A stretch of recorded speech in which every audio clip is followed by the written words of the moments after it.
But it's now time for the Great British Debate this hour, and I'm asking, are you warming to Rishi Sunak? Environmentalists are grinding their teeth once again, and Rishi Sunak is believed to be preparing to use his party's 60-seat majority, it's come down from 80, hasn't it, or 84 or whatever it was, to scrap the nutrient neutrality rules to build 140,000 new homes. Hallelujah, say some. Now, this comes only days after his net zero speech, setting out his plans to delay his targets for petrol and diesel cars. But it's not just net zero. The Prime Minister is also drawing up plans to slash one of the most hated taxes in Britain. Yes, according to the Sunday Times, inheritance tax might well be scrapped. The tax will reportedly be reformed and eventually abolished.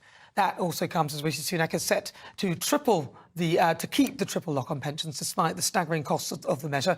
And finally, a year into the job, Rishi has finally caught the reforming zeal and looks ready to take the fight to Labour whenever the next election is. But is it too late?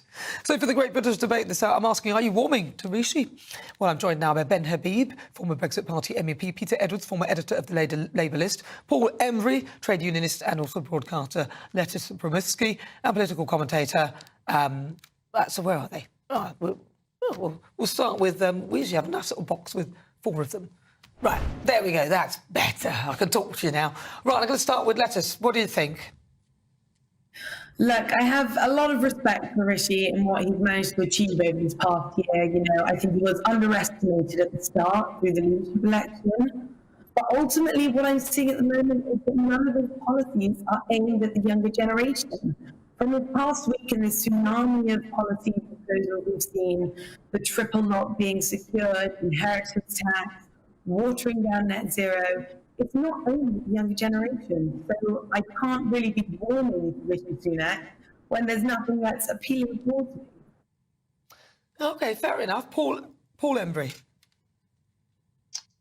Well, I think the next election is not done yet, Nana, despite what a lot of people have been saying. I don't think this is a 1997 moment where it was clear in the months and years leading up to that election that the Tories were toast and that the Labour Party were going to win. I think things are much more in the balance. And I genuinely think that the election will be won or lost according to who wins the Red Wall. Now, there's no doubt that the Tories have alienated millions of voters in the Red Wall. The people, many of them who voted Tory for the first time in 2019 and feel betrayed by the Tory party on things like immigration and crime and levelling up wages, the cost of living crisis and so on. But I think what Sunak has done over the last couple of weeks, particularly with net zero, because that's going to have a big effect on ordinary working class people, that will play well, I think, in Red Wall constituencies. If inflation continues to come down, if he makes people feel a little bit more prosperous, and potentially if he deals with the school bonus issues, no sign of him doing that anytime soon, but if he does, then I think things could be a lot closer in the election next year than many people realise. OK, Peter Edwards. I think Rishi Sunak is a pleasant chap, and I think he works very hard in what he thinks are the best interests of the country. But to me, he looks lost, he looks rudderless, he looks driven by his backbenchers. And the story that Number 10 seemed to have briefed out this weekend about potentially cutting IHT shows how lost he is, you know. Inheritance tax. Yeah, more than 90% of people don't pay inheritance tax. So it looks like the Tories, and I think it is out of desperation, are flirting with the idea for the tax cut for the richest 6 or 8% of society. So I think he's lost. Well, you say that, but I think the actual level of... Because houses have become more sort of... They've gone up in value, I think... But the threshold... Yeah, but the percentage will be higher because the houses have gone up substantially because of inflation. Ben Habib.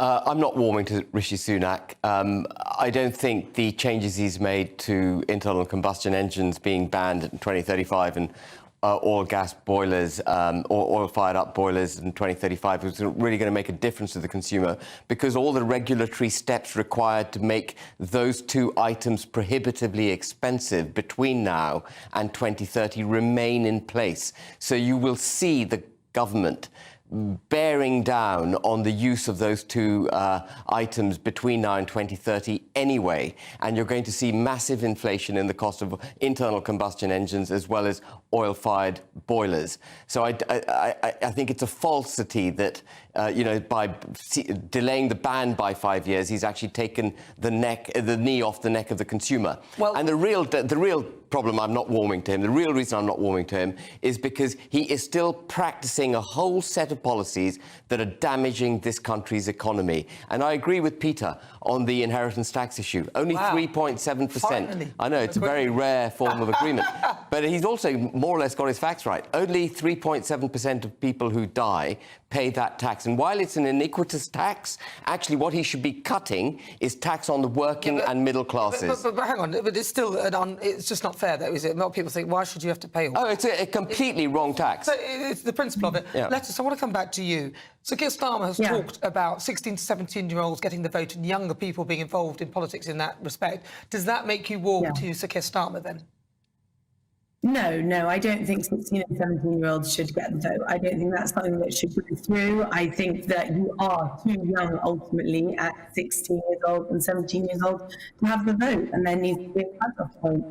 But I think that the Conservatives seem to have disregarded the younger generation in so many things. There are so many areas, and hopefully at conference coming up, there will be some more policy bombs dropped that will come through. But there's been so many ifs and buts, and there was on the front page of the Telegraph that 140,000 new houses will be built. When? They failed to come through on the 300,000 houses being built. The younger generation and millennials as well are swamped with awful rent at the moment, terrible housing, and they just haven't delivered on it with that. Well, listen, I'm going to have to stop it there because your line's a little bit shaky, as is yours, Paul, sadly. But Lettice Bromovsky, thank you very much, as well as Paul Embry, Peter Edwards and Ben Habib. Good to talk to you. Thank you for your views.